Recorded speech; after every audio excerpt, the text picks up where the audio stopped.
కొలస్సీలకు రాసిన పత్రిక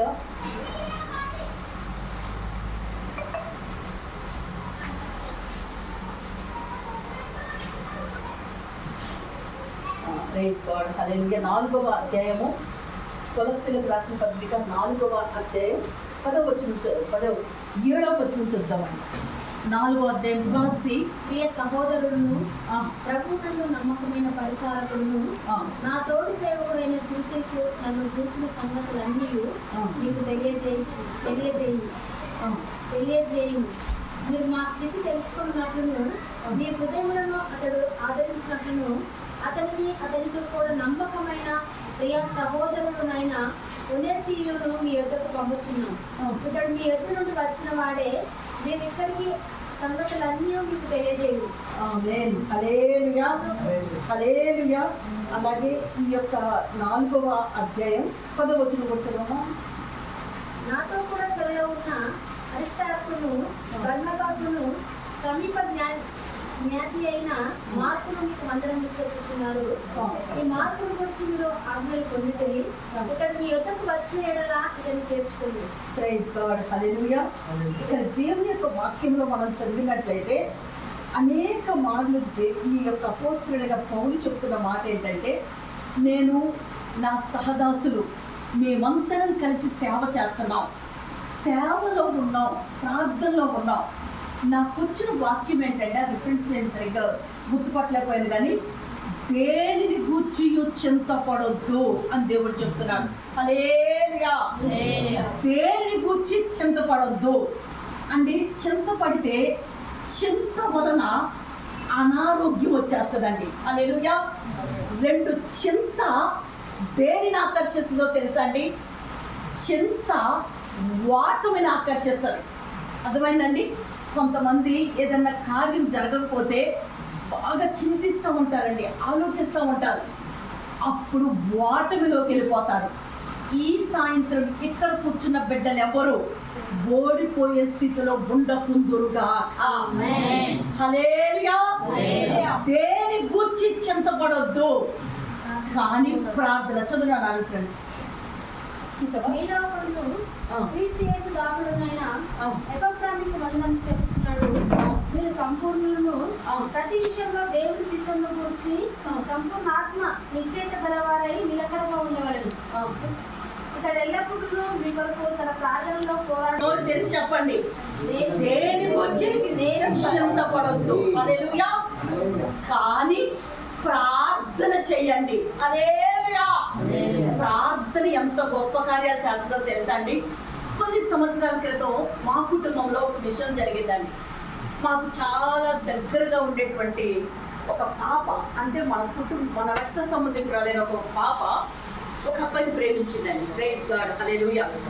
అంటే అలాంటి టైంలో వాళ్ళు ఎవరినైనా ఇష్టపడ్డారనుకోండి, ఇక ఎవరెన్ని చెప్పినా సరే అక్కడ ఏమవుదు, అసలు ఎలాంటి మార్పు అనేది జరగదండి. అయితే వాళ్ళకి వీళ్ళకి బాగా ఉంది. ఏంటి అసలు సెండ్ చేస్తామో అంటే, అప్పుడు అన్నారంట, ఈ పిల్లని జీవితం ఏదో అలా యూజ్ చేసుకుని వదిలేద్దాం అనుకున్నాను, పెళ్లి దాకా తీసుకొచ్చింది, అయినా నేను ఈ పిల్లలు పెళ్లి చేసుకుని నేను చూసుకుంది ఆడుకోనండి నేను అన్నాడు. అప్పుడు ఆ ఎస్ఐ ఇద్దరిని మందరించి ఎవరిదాన్ని నన్ను పంపించేసి అక్కడ స్టోరీ అయితే ఆ తర్వాత ఇట్లా ఒక గవర్నమెంట్ ఉద్యోగస్తులు పెళ్లి చేసుకుంటాను. ఇప్పుడు ఇద్దరు మగబిడ్డతో వర్తిందండి. అది దేవుడు ఏం చెప్తున్నానంటే, మన పరిస్థితి ఏదైనా సరే, అంటే డాక్టర్లో ఒకసారి నిద్ర పట్టలేదనుకోండి, ఏం చేస్తాం మనం? నిద్ర పట్టకపోతే ఆలోచిస్తూ ఉంటాం, నిద్ర పట్టకపోతే ఫోటోలు చూస్తూ ఉంటాం, నిద్ర పట్టకపోతే ఫోన్ చూస్తూ ఉంటాం. ఈ రాత్రి అందరూ తెలుసుకోవాల్సింది ప్రార్థనాపూర్వకంగా ఉండండి. హల్లెలూయా. అది ప్రార్థన చేస్తే ఏమైనా ఎంత కఠినంగా ఆయన ఏం చేయగలడు దేవుడు? మార్చగలడా?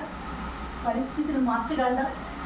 కరువు ఎంత కఠినస్తుడు, అంటే పంపిస్తాను అన్నాడు అసలు తన ప్రజల్ని అసలు పంపనే. కానీ దేవుడు త్వరలో హృదయాన్ని కఠినత్వాన్ని సాగుపరిచిన దేవుడు. హల్లెలూయా. ఈ టైంలో ఎక్కడెవరి గురించో నాకు తెలియదు, ప్రార్థన తక్కువైపోయింది, ఆలోచన ఎక్కువైపోయింది. అంటేనండి ఇది ప్రార్థన చేయట్లేదు. మీరు ప్రార్థన చేయండి, ప్రతి విషయం దేవుడు చేయబోతున్నారు. Praise God. హల్లెలూయా. అందుకే ఈ సమయం ముందు మీకు అందరికీ చెప్పేది ఏంటంటే, చాలా మంది ఏం చేస్తారంటే ఎలా జరిగిందా, అలా జరిగిందా, అది చేశారా, ఇది చేశారా. ఇప్పుడు మాకు ఒక నష్టం జరిగింది అనుకోండి, ఎమ్మటనే సాతాను ఏం చెప్తా ఉంటుందంటే, అమ్మాయికి ఏమైనా జరిగిద్దేమో, నాకెందుకు ఇట్లా జరిగింది, నాకే ఎందుకు ఇట్లా అవుతుంది. ఆలోచిస్తారా? ఎప్పుడైనా ఏదైనా పోయిందనుకోండి మన దగ్గర, మనకు ఎట్లాంటి తలంపులు వస్తాయి? ఎందుకు ఇట్లా జరిగింది, ఎందుకు ఇట్లా జరిగింది, నా వల్ల ఈ నష్టం జరిగింది. ఇప్పుడు ఇక్కడ కూర్చున్న వాళ్ళు ఎవరో భయంకరంగా ఆలోచించుకుంటూ నా వల్లే జరుగుతుంది నష్టం, నా వల్లే జరుగుతుంది. ఈ రోజు నీకు జరిగిన నష్టం ఇక నీ జీవితంలో ఎన్నడూ జరగకుండా కొట్టివేయరు కాదా? నమ్ముతున్నారండి? చేతి దేవుని స్థుతించండి. ఎప్పుడు కూడా సాతానుడు మనకి ఆ విధమైనటువంటి నష్టాన్ని కలుగు చేస్తాడు, దేవుడు మనకి విజయాన్ని ఇస్తాడు. హల్లెలూయా. రోమిలకు రాసిన పత్రిక 8:37 చదువుతాం. ఈ వాక్యం చదివి మనం చూసాం. రోమిలకు రాసిన పత్రిక 8:37. అయినను మనల్ని ప్రేమించిన వాళ్ళ ద్వారా మనం వీటన్నిటిలో అత్యధిక విజయం పొందుతున్నాము. ఆమేన్. అయినను మనలను ప్రేమించిన వారి ద్వారా వీటన్నిటిలో, ఏవేటన్నిటిలో చదవండి, ఆ మరణమైనను జీవమైనను దేవదూతలైనను ప్రధానులైనను ఉన్నవి అయినను రాబోవునవి అయినను అధికారులైనను ఎత్తైనను లోతైనను సృష్టింపబడిన మరి ఏదైనను మన ప్రభువైన క్రీస్తు యేసునంతటి దేవుని ప్రేమ నుండి మనల్ని ఎడబాపు నేరమని రూఢిగా నమ్ముచున్నాము. ఆమేన్. ఎత్తైన లోతైన ప్రధానులైన అధికారులైన ఏది కూడా దేవుడి నుంచి మాత్రం మనల్ని ఏం చేయలేవండి, దూరం చేయలేవు. దేవుడు అయినను వీటన్నిటిలో దేవుడు మనకి ఏమి పోతున్నాడు? అందరూ చెప్పండి, అత్యధిక విజయం, అత్యధిక విజయం, అత్యధిక విజయం, అత్యధిక విజయం. మనం విజయం మాత్రమే కాదండి, ఈ రోజు నేను ఈ ఎగ్జామ్కి వెళ్తే, నేను ఈ స్టడీస్కి వెళ్తే, నేను ఈ ఇయర్ చదివితే నేను ఎంతవరకు విన్ అవ్వగలను, అసలు నేను విన్ అవుతానో లేదో, నేను నా పర్ఫార్మెన్స్ బాగుంటుందో లేదో, అసలు ఎగ్జామ్ రాయగలనో లేదో. Praise God. హల్లెలూయా.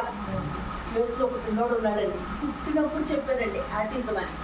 ఆటిజం అంటే ఒక అవయవం ఎదక్కోకుండా ఉంటుంది కదండి, వాళ్ళ మైండ్ కూడా కొంచెం ఎదక్కోకుండా మాటలో చేష్టలో నచ్చుతో ఏదో ఒకటి ఉంటారు ఆటిజం అనే పిల్లలు. అలాంటి స్కూల్కి వెళ్తే విదేశాలకి వాళ్ళు చెప్పింది ఏంటంటే, ఈ పిల్లోని ఈ స్కూల్లో మేము చేర్చుకోం, వేరే స్కూల్లో చేర్పించాలి, ఆటిజం స్కూల్లో అని చెప్తే అప్పటి నుంచి దాదాపు 12 సంవత్సరాల నుంచి ప్రార్థన చేస్తున్నాం. ఇప్పుడు కెనడాలో ఒక మంచి యూనివర్సిటీలో మాస్టర్స్ కోర్స్ వెళ్ళాడండి. ఏం చెప్తున్నాం తెలుసా? సాతాను నిన్ను ముందుకెళ్ళకుండా వెనక్కి దాటేయాలనుకుంటాడు, కానీ ధైర్యంగా నిలబడాలి. హల్లెలూయా. దేవుడు విజయం ఇస్తాడు. హల్లెలూయా. అంటే ఇప్పుడు చదువుకునే పీరియడ్ దాటిందంటే ఇక లైఫ్ లైన్ ఎప్పుడు ఇక అది రాదండి. ఇంకొకటి, ఎప్పుడైనా మీకున్న పట్టుదలని సైతాన్ జాయికి చేసుకుంటాడు, కనుక పట్టుదలతో పట్టుకోండి. హల్లెలూయా. నేను చదవగలను, ఎప్పుడు నిన్ను గురించి నేను రాయనేమో, నాకు బలహీనత వస్తుందేమో, నాకు అనారోగ్యం వస్తుందేమో, నేను ఓడిపోతానేమో, ఎక్కువ శాతం ఓటమి గురించి నువ్వు మాట్లాడితే దేన్ని చూస్తావు? ఏం చూస్తావు? నువ్వు గెలిచేవాడిగా చూడు. హల్లెలూయా. నేను గెలుస్తానని చెప్పు. హల్లెలూయా. మీ పిల్లల తల మీద చేయి పెట్టి కూడా నా బిడ్డ అన్ని సబ్జెక్ట్స్ లో మంచి విజయం వస్తుందని చెప్పని దీవించండి. హల్లెలూయా. అన్ని విషయాలు దేవుడు దీవించబోతున్నాడు కనుక ఈరోజు దేని గురించి చింతపడవద్దు, ప్రార్థించండి. ప్రార్థన ద్వారా అత్యధిక విజయాన్ని దేవుడు దయచేస్తాడు. హల్లెలూయా. అంటే అత్యధిక విజయాన్ని మనందరికీ ఇచ్చి దేవుడు దీవించి ఆశీర్వదించుగాక. ప్రార్థన చేసి ఎవరైనా సాక్ష్యం చెప్పాలంటే